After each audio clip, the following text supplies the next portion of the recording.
Hello, today I will read Joshua chapter 3. In chapter 2 it was about those two spies that went to Jericho, and about Rahab, who helped them. Even if she was a prostitute, she still had had faith, and faith in God, and she wanted to rescue them because she knew, she realized, and she believed that that the Israelites will be the next leaders of those territories, and that they will be destroyed. And she did the best decision she could. And now let's see what's next. Early in the morning, Joshua and all the Israelites set out from Shittim. Those two spies, after 3 days of waiting, because Rahab told them that to wait 3 days, to hide 3 days, and then to come back to the Israel, to not be followed by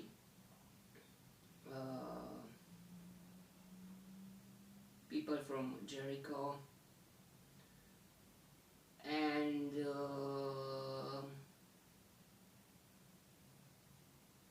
they told to Joshua what had happened, and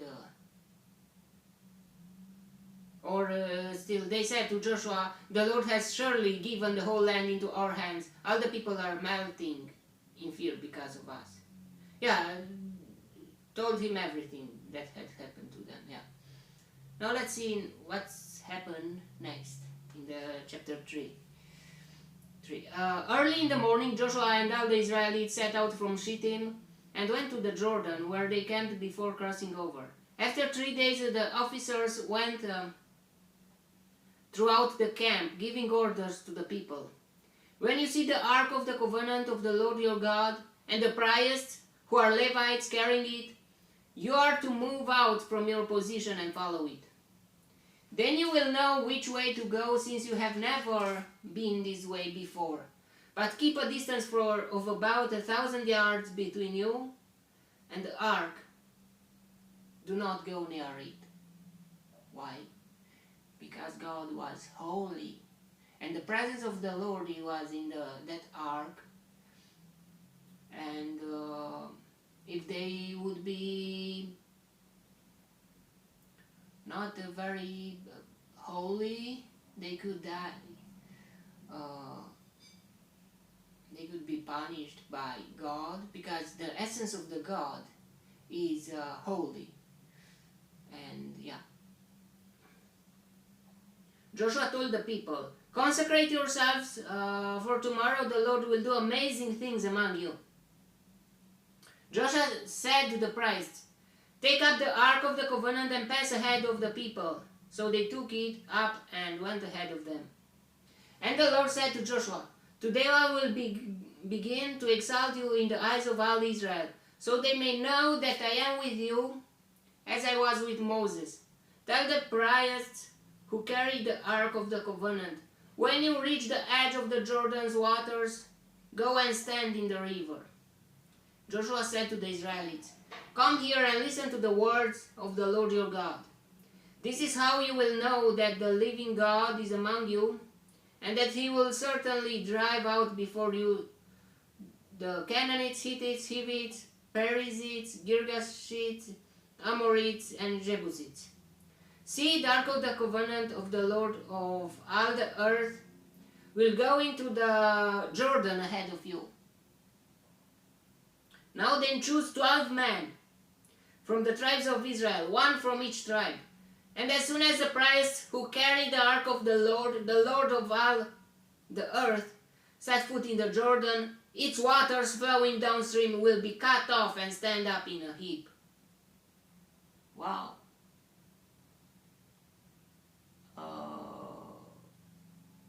maybe God told Joshua all of those things, but still Joshua had faith.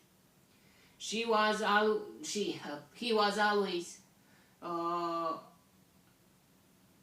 near Moses, and he was his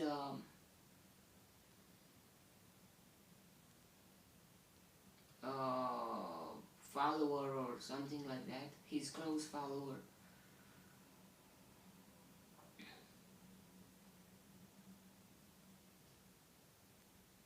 And he knew who is the God. So when the people broke camp to cross the Jordan, the priests carrying the Ark of the Covenant went ahead of them. Now the Jordan is at flood stage, all during harvest. Yet as soon as the priests who carried the ark reached the Jordan and their feet touched the water's edge, the water from upstream stopped flowing. It piled up in a heap a great distance away at a town called Adam, in the vicinity of Zarethan.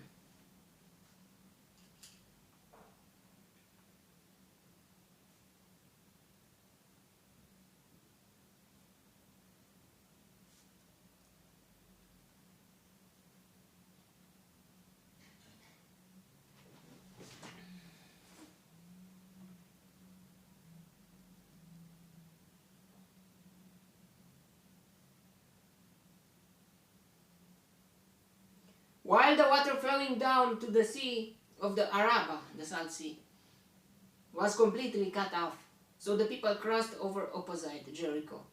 The priests who carried the Ark of the Covenant of the Lord stood firm on dry ground in the middle of the Jordan. How much faith you must have to cross the Jordan by going step by step, going into the water. I had an episode. I was in Poland, near Katowice, near Oswiecim, near Auschwitz. I wanted to cross that river, and that river I was walking, and the river were to deeper and deeper, and I thought that in the middle is the deepest, but it was not.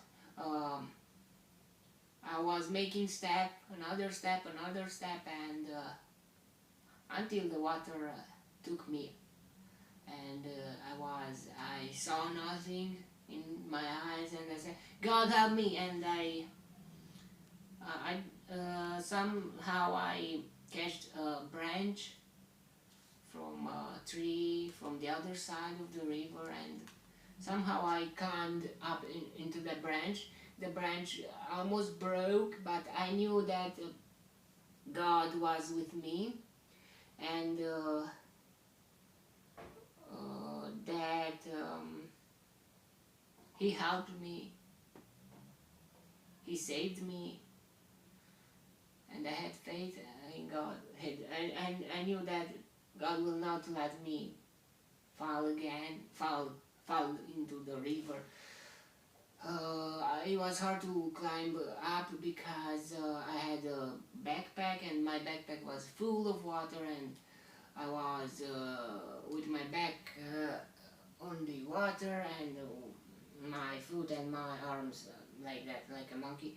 And but somehow I managed to climb up. God helped me, and after I arrived up there, I took off my things from the backpack, and I wanted to dry my clothes, but I couldn't stay so much because the guardian came, and he told me that that is a restriction area, and that I found out that vis-a-vis from that it was Auschwitz-Birkenau, the museum, and it was very wow, I almost died in the at Auschwitz. I almost had some feelings how Jewish felt. I even tried to sleep one night. I was not just once there. I was 3 or 4 times at Auschwitz, and I arrived there. And once I was trying to sleep in like a forest, but it was like a park, and it was a bit cold, and there were owls or something like that, and they were screaming there, and it was a bit it, after that incident of almost being drowned by water. I couldn't stay much there. I even saw a rabbit there. Yeah, that night.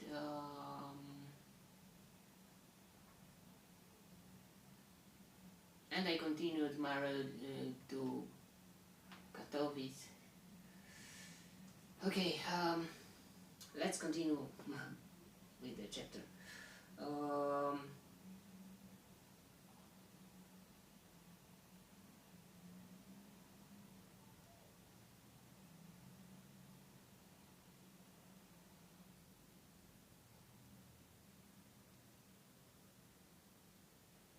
So the people crossed over opposite Jericho. The priests who carried the Ark of the Covenant of the Lord stood firm on dry ground in the middle of the Jordan, while all Israel passed by until the whole nation had completed the crossing on dry ground. Yeah, it's all about faith there. Like my case, it didn't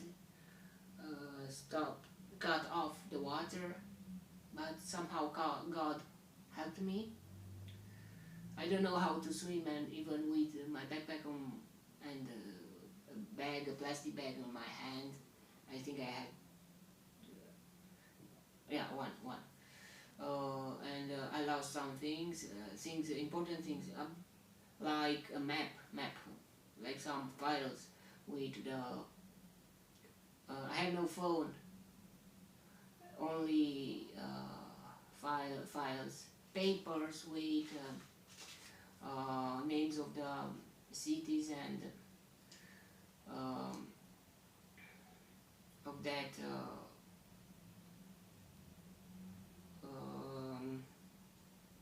way to Denmark.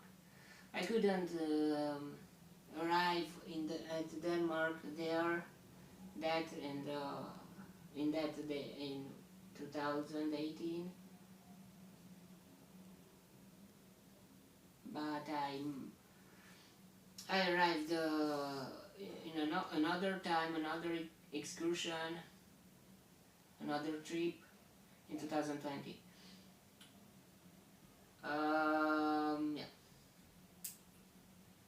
Here it was about faith.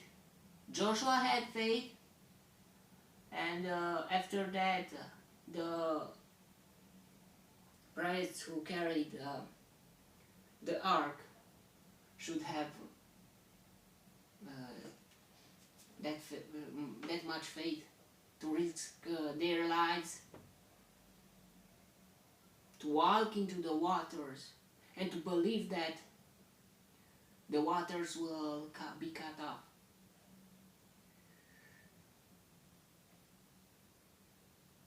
And still the Israelites were like, I think were like, let's see what happens.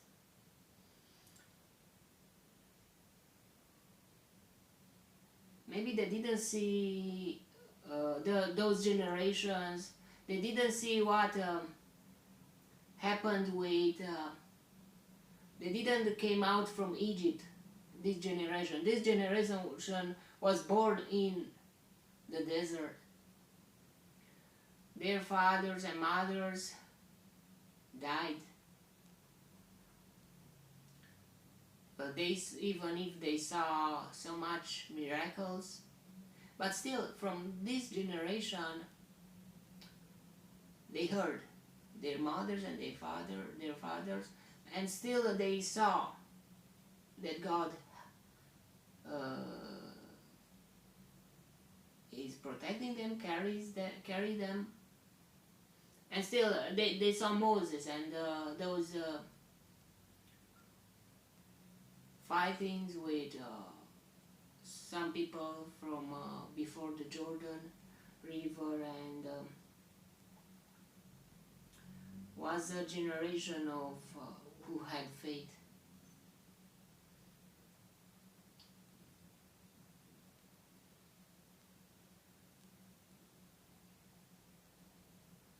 Okay, that was the chapter. For them, I think God was something usual. They lived with God. They lived with manna and with quails, and they lived like miraculous. They had even water on the desert somehow.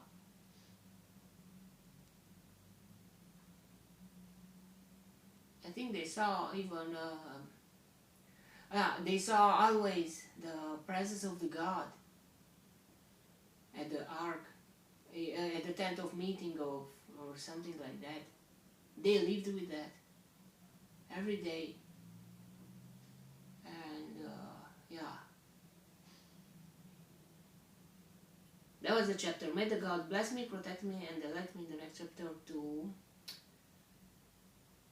And yeah, we must not keep our children out of miracles of God. We must share with them what God is doing even nowadays, and should not be hidden, but should be part. A light should be part on the proper place to enlighten, on a visible place to enlighten the people, to see the Lord power and power. Yeah, that was the chapter. May the God bless me, protect me, and elect me in the next chapter too. And if you want to see me there too, God bless you all and goodbye.